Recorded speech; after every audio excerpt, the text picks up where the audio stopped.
Hello students, আমি তোমাদের প্রিয় নীতিশ স্যার জ্ঞানজ্যোতি কোচিং সেন্টারের পক্ষ থেকে তোমাদের প্রত্যেককে জানাই আরও একবার স্বাগত।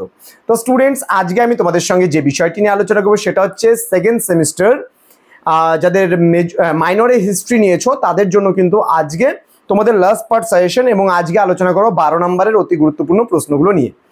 যারা সেকেন্ড সেমিস্টারে পড়াশোনা করছো উত্তরবঙ্গ বিশ্ববিদ্যালয়ের অধীনস্থ বিভিন্ন কলেজগুলোতে, তাদের জন্য কিন্তু আজকের এই সাজেশনটি। তোমাদের পার্ট 1 সাজেশন যেখানে আমি 3 নম্বরের প্রশ্নগুলো নিয়ে আলোচনা করেছিলাম, পার্ট 2 সাজেশন যেখানে আমি আলোচনা করেছিলাম 6 নম্বরের গুরুত্বপূর্ণ প্রশ্নগুলো নিয়ে, এবং আজকে পার্ট 3 যেখানে আমি তোমাদের সঙ্গে আলোচনা করব শুধুমাত্র 12 নম্বরের প্রশ্নগুলোকে নিয়ে মাইনর হিস্ট্রি।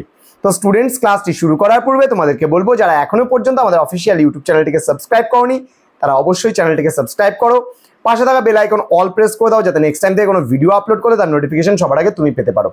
এছাড়া তোমরা যারা ভাবছো অনলাইনে আমাদের কাছে পড়বে তারা অবশ্যই যোগাযোগ করতে পারো আমাদের এই অফিসিয়াল নাম্বার 6295916282 নম্বরে এবং 7076398606 নম্বরে।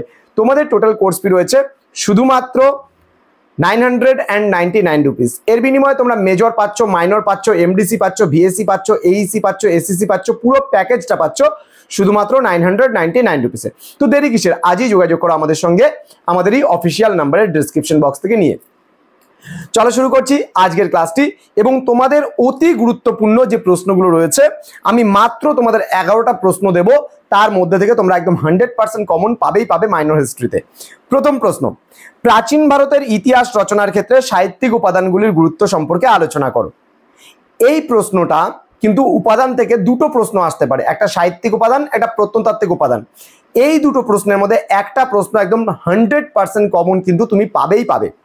দ্বিতীয় প্রশ্ন, প্রাচীন ভারতের ইতিহাস রচনার ক্ষেত্রে প্রত্নতাত্ত্বিক উপাদানগুলির গুরুত্ব আলোচনা করো।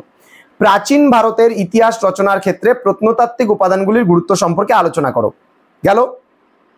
পরবর্তী প্রশ্ন, 3 নম্বর প্রশ্ন লিখে নাও, নব্য প্রস্তর যুগের বৈশিষ্ট্যগুলি সম্পর্কে বিস্তারিত আলোচনা করো। আবারও বলছি, নব্য প্রস্তর যুগের বৈশিষ্ট্যগুলি সম্পর্কে বিস্তারিত আলোচনা করো। নেক্সট প্রশ্ন নম্বর 4, হরপ্পা সভ্যতার ধর্মীয় জীবন এবং রীতিনীতি সম্পর্কে আলোচনা করো।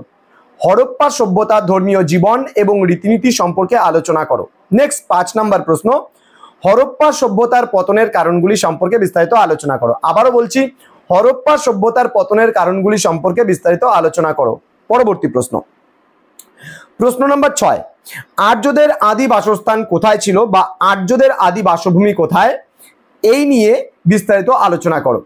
আর্যদের আদি বাসস্থান কোথায়, এই নিয়ে বিস্তারিত আলোচনা করো। নেক্সট প্রশ্ন, ঋগ বৈদিক যুগে আর্যদের সামাজিক অবস্থা কেমন ছিল এবং পরবর্তী বৈদিক যুগে এর কি পরিবর্তন হয়েছিল সেই সম্পর্কে বিস্তারিত আলোচনা করো। পরবর্তী প্রশ্ন, ঋগ বৈদিক যুগে আর্যদের অর্থনৈতিক অবস্থা কেমন ছিল এবং পরবর্তী বৈদিক যুগে অর্থনৈতিক অবস্থার কি পরিবর্তন হয়েছিল।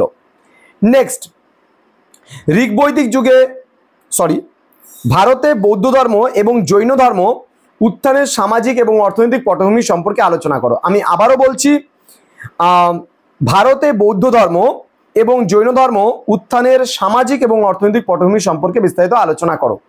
পরবর্তী প্রশ্ন, প্রাচীন প্রস্তর এবং মধ্য প্রস্তর যুগের বৈশিষ্ট্যগুলি সম্পর্কে আলোচনা করো এবং প্রাচীন প্রস্তরের সঙ্গে কিন্তু নব্য প্রস্তরের পার্থক্যটাও তোমাদের আসতে পারে, যেটা আমি লাস্ট ক্লাসে বলেছিলাম। এবং সর্বশেষ প্রশ্ন, বিজেতা ও শাসক হিসাবে গৌতমীপুত্র সাতকর্ণীর কৃতিত্ব পর্যালোচনা করো। এই কয়েকটা প্রশ্ন তোমরা যদি পড়ো আশা করছি তোমাদের আর কোনো অসুবিধা হবে না। ডেসক্রিপশন বক্সে আমাদের অফিসিয়াল ওয়েবসাইটের লিঙ্ক দেওয়া আছে, তোমরা অফিসিয়াল ওয়েবসাইটে গিয়ে আমাদের ভিজিট করতে পারো।